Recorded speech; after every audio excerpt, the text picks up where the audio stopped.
Guys, ito yung nantahan namin dito sa Paris. 3 nights is tatlo kami for 186 yata euro. Ayan guys, yung kabuuan ng apartment na to. Ayan, mesa, diba? Ito yung kusina.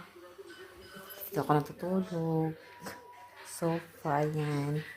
May TV. Ayan guys, yung kwarto, ayan. So, ano.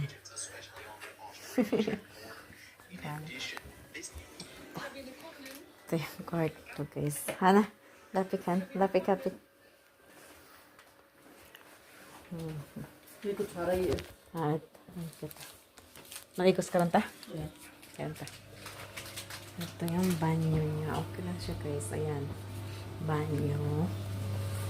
Ayan o. Yung